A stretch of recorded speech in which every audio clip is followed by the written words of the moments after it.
Joining us now live is Senator Cory Booker, senator from New Jersey, member of the Senate Judiciary Committee. Sir, it's great to have you here tonight. Thanks for making time. It's a difficult night. Thank you. Very difficult night. And that was very, very beautiful. Yeah. I mean, I've been remarking on the air about how there aren't very many things that happen in U.S. politics where there's a physical place where people go to be together because of a political moment. I mean, there are rallies and there are events and there are planned things and conventions and all those sorts of things. But this is a spontaneous outpouring tonight. It's got my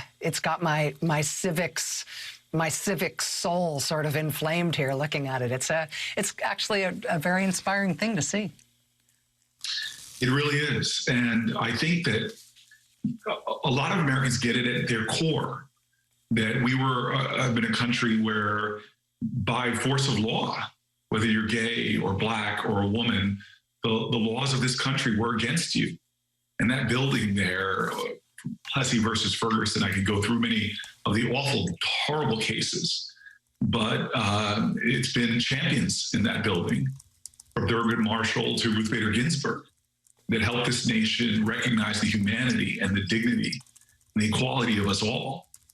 And her leaving, her death, not only in a year that we lost C.T. Vivian, John Lewis, that we've just seen so many of our heroes and champions falling by the side, but it's an era of people that advanced our rights and our liberty and our equality. But now there's a looming worry. We saw this with Ruth Bader Ginsburg's famous dissent as John Lewis's fight on the Edmund Pettus Bridge, gaining the Voting Rights Act, but then seeing it pushed back. We see this on so many different fronts, that a lot of the gains that gave us the equality, the ability to control our bodies, so many of these things now, we are again at a crossroad of almost at a point where people want to pull us back. And so this is a night both to recognize the champion that she was in advancing human dignity, human rights, and equality, but also that reaffirms the jeopardy that we are in, where to let a lot of our hard-won rights potentially slip away and turn back the clock on a lot of the things that I think generations like mine and ones that have come since have taken for granted.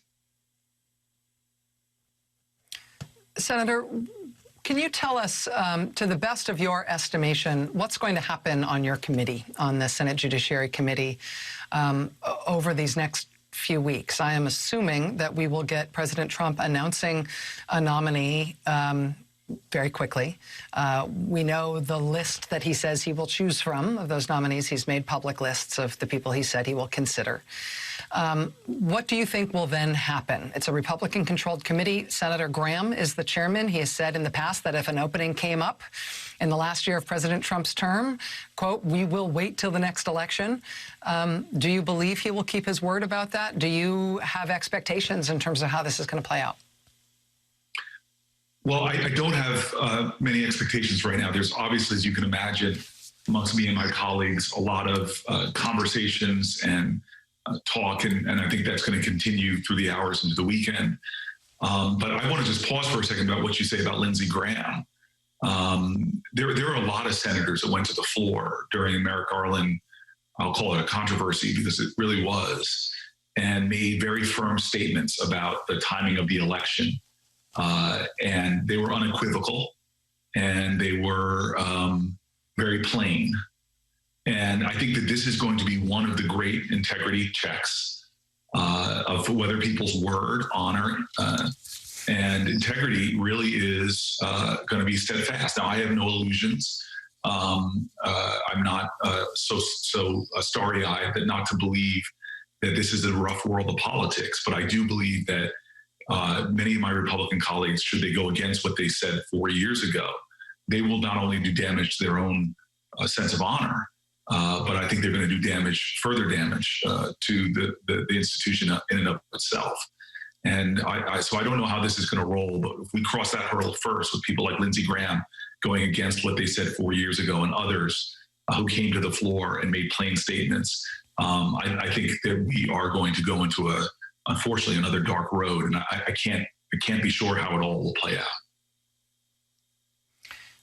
One of the reasons I wanted to speak with you, Senator Booker, is because I feel like you have a curiosity and interest and devotion to making sure that moral considerations are not only part of what everybody keeps to themselves about their political decision-making, but moral considerations are discussed and moral considerations are put forward and kept in the argument so that we know that we're talking about things that have value and that aren't just about power.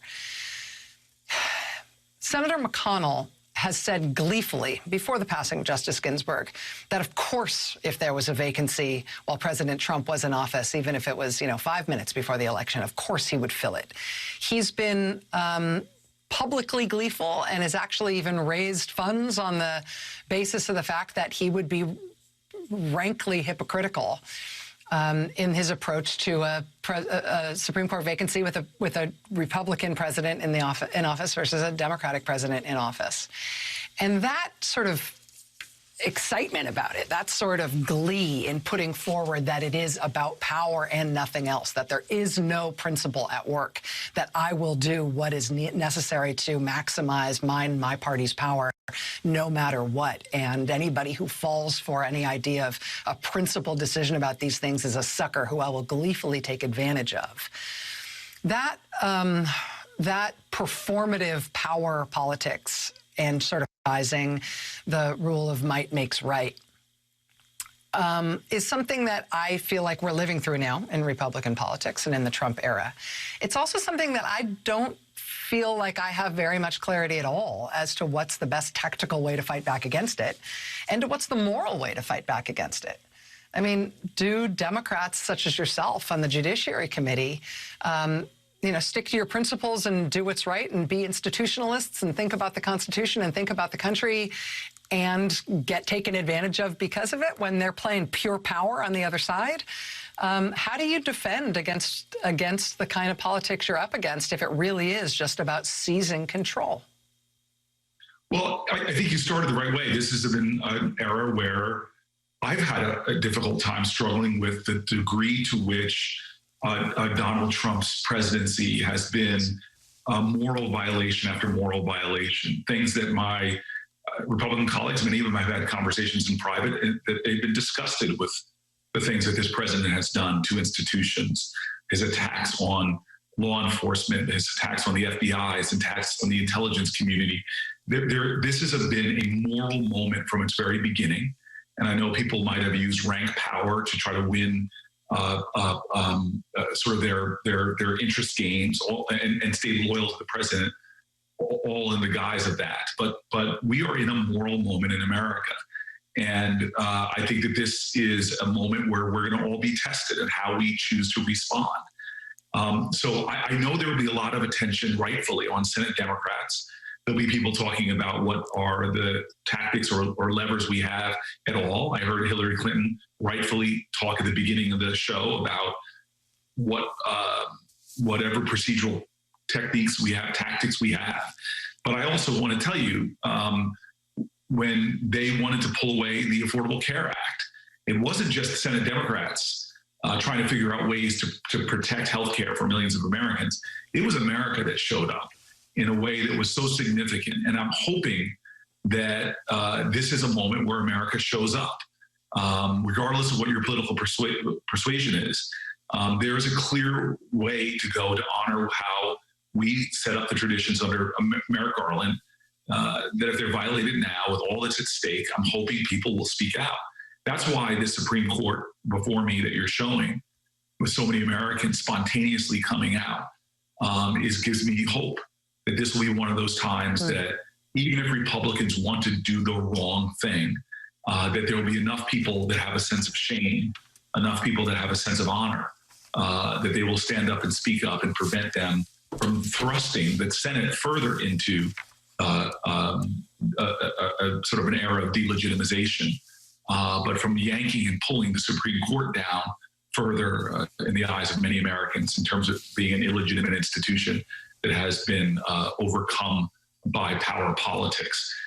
Ruth Bader Ginsburg lived to make that a moral institution that based on the sacrosanct ideals of this nation, ideals of human rights and civil rights. And I'm hoping at this time of her passing, we all can rise to her level of honor and stand upon those principles and show our commitment to them. Senator Cory Booker, a member of the Senate Judiciary Committee. Thanks for being here tonight, Senator. I know it's Friday night, it's a late night, and this is a difficult time, but it's an honor to have you here. Thank you. Thank you, Rachel, always.